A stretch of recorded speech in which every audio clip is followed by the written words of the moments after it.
This channel does not promote any violent, harmful, or illegal activities. All content provided by this channel is meant for an educational purpose only. আসল খেলা voter list থেকে শুরু, ঠিক আছে? খেলা number 1 voter list. Voter list দিয়ে খেলা শুরু। আপনারা হয়তো সকলেই জানেন, ইতিমধ্যেই মুখ্যমন্ত্রী মমতা বন্দ্যোপাধ্যায় কিন্তু ঘোষণা করে দিয়েছেন যে প্রত্যেকটা বুথে বুথে কিন্তু ভুয়ো যে ভোটার কার্ড রয়েছে তাদের ভেরিফিকেশন করতে হবে। তো সেমন একদম একই রকমভাবেই কিন্তু পরবর্তী যে ভোট রয়েছে সেটাও কিন্তু আপনারা দেখতে পারেন যে বায়োমেট্রিকের মাধ্যমে হতে পারে, কারণ এত পরিমাণে ভুয়ো ভোটার রয়েছে, যেটা কিন্তু আপনারা দেখছেন যে বাংলাদেশ থেকে অনেকেই এসে অনেক এক পরিমাণ সংখ্যা কিন্তু ভুয়োভাবে আধার কার্ড ভোটার কার্ড বানিয়ে এতদিন ছিল, যার জন্য কিন্তু বারংবার এনআরসি চালু করার কথা বলা হচ্ছিল, কিন্তু কোনোভাবেই তা হচ্ছিল না। কিন্তু এখন দেখা যাচ্ছে মুখ্যমন্ত্রী মমতা বন্দ্যোপাধ্যায়ের যে ঘোষণা, এই ঘোষণার পরে কিন্তু আর এনআরসির দরকার হবে না। কেননা এই যে ভেরিফিকেশন সেটা কিন্তু মুখ্যমন্ত্রী মমতা বন্দ্যোপাধ্যায় নিজেই করতে বলেছেন প্রত্যেকটা বুথে বুথে। তেমনই কিন্তু যে অপোজিট পার্টি রয়েছে তারাও কিন্তু 5 পাতার একটি লেটার লিখে জমা দিয়েছে ইলেকশন কমিশনের কাছে, যে এত যখন ভুয়ো ভোটার রয়েছে তাহলে বায়োমেট্রিকের মাধ্যমে অর্থাৎ আঙ্গুলের ছাপ দিয়ে ভোট করা হোক, তাহলে একটা ভোট একজনই দিতে পারবে আর দ্বিতীয় ভোট কিন্তু অন্য কেউ দিতে পারবে না, বা এক ব্যক্তি এক জায়গায় ভোট দিলে আবার আরেক জায়গায় দিতে পারবে না, বা যে ব্যক্তি মারা গেছে কিন্তু ভোটার লিস্টের নাম রয়েছে সেই যে ভোটগুলো সেগুলো কিন্তু ইউজ করা যাবে না। আশা করি আপনারা বুঝতে পারছেন। তো আগামী ভোটে বা 26-এর নির্বাচনে কি করা হবে সেটা একটা দেখার বিষয়।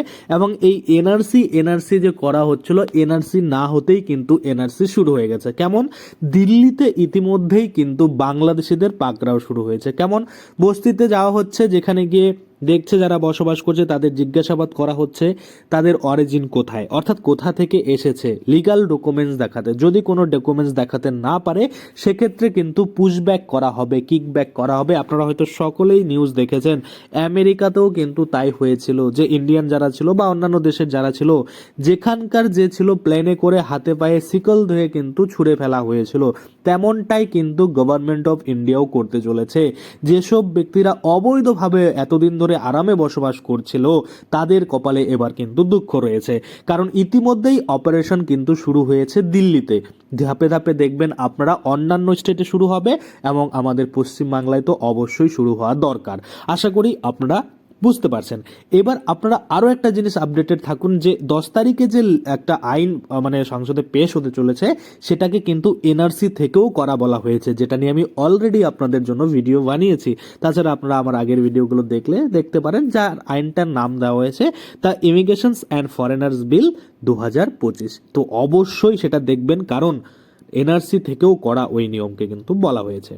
আরও একটা বিষয়, সেটা হচ্ছে এই যে ভোটার কার্ড ভুয়ো ধরা হচ্ছে, সেক্ষেত্রে আপনাদের যে বৈধ ভোটার কার্ড রয়েছে সেগুলোও কিন্তু বাতিল করে রিপ্লেসমেন্ট, বাতিল নয় রিপ্লেসমেন্ট করা হতে পারে।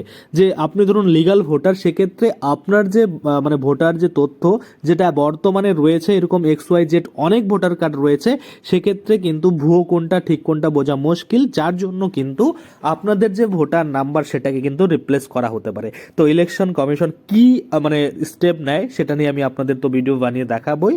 তো আমরা এটুকু বলতে পারি যে এনআরসি শুরু না হতেই কিন্তু এনআরসির মতো পদক্ষেপ শুরু হয়েছে। আপনারা দিল্লির কিছু নিউজ দেখলে দেখতে পাবেন যে দিল্লিতে ইতিমধ্যেই কিন্তু এই অপারেশন শুরু হয়েছে এবং বাংলাদেশিদের অনেক পাকড়াও কিন্তু করা হয়েছে। এমন নয় যে যারা অবৈধভাবে বসবাস করছিল তারা ধরা পড়েছে আবার তারা দিল্লি থেকে পশ্চিমবাংলায় চলে আসবে, এমনটা নয়। তাদের কিন্তু একদম পুশব্যাক করা হবে, যেখানকার মানুষ সেখানেই কিন্তু করা হবে। আশা করি আপনারা বুঝতে পারছেন। অনেকেই জানতে চাচ্ছিলেন যে সিএতে আবেদন করে নাগরিকত্ব পাওয়া যায় কিনা। তো দেখুন, আপনি যদি ঠিকঠাক আপনার কাছে ডকুমেন্টস থাকে তাহলে অবশ্যই আপনি সিএতে আবেদন করে নাগরিকত্ব কিন্তু পেতে পারেন। তো আগামী 10ই মার্চ এই যে দ্য ইমিগ্রেশনস অ্যান্ড ফরেনার্স বিল 2025 পেশ হতে চলেছে, সেটা নিয়ে আমি পরবর্তী ভিডিও অবশ্যই আপনাদের জন্য বানাবো। কি আপডেট রয়েছে সেটা জানাবো। সেই ভিডিওগুলো পেতে আপনাদের অবশ্যই চ্যানেলটাকে সাবস্ক্রাইব করে পাশের বেল আইকনটাকে এনাবেল করে রাখতে হবে। তো আশা করি আপনারা বুঝতে পারছেন। আজকের জন্য ভিডিওটা এখানেই শেষ করব। যদি ভিডিওটা ভালো লাগে অবশ্যই একটা লাইক করে দেবেন, আর বন্ধু বান্ধবদের সাথে শেয়ার করে তাদেরও কিন্তু জানতে সাহায্য